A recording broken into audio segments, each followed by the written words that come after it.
মাশাআল্লাহ, অনেক সুন্দর মসজিদ জিদ্দায়।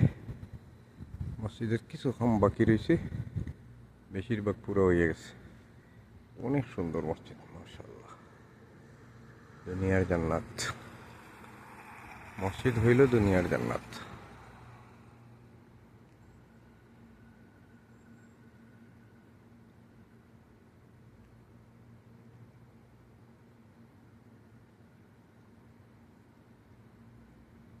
বেশির 90% কাম পুরো হয়ে গেছে। আরও কিছুদিনের ভিতরে নামাজ শুরু হয়ে যাবে ইনশাআল্লাহ।